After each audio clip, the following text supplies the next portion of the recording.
काय झाला बदकासारख्या आपल्या सकाळी उठल्या उठल्या pack pack pack pack pack चालूच आहे. हा गपरा आंघोळ कर आंघोळ कर. काय काय माका नाही करूची आंघोळ. हा तुम्ही करा जावा आंघोळ. उठात आपलं चालू चालू पुरा.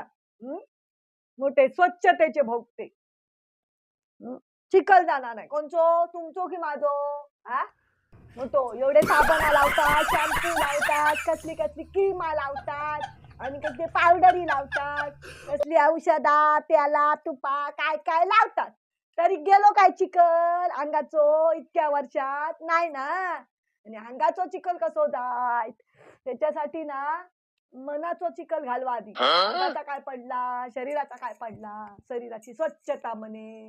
हो त्याच्यासाठी मन स्वच्छ लागता समजला. हा आमचा मन स्वच्छ म्हणून मी हिवाळ्यात आंघोळ करूचय नाही समजला.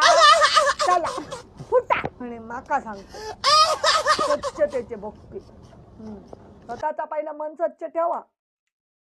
नुसती अंगा स्वच्छ झाली म्हणजे ना उपयोग. मनावरचो चिखल तो पहिलो साफ करा. हो मग माका सांगा. आणि शरीराचा काळा शरीर मातीतच जाऊचा आज न उद्या समजला. माका तत्व ज्ञानाचे धडे देऊ नको आणि स्वच्छतेचे तर अजिबातच देऊ नको समजला.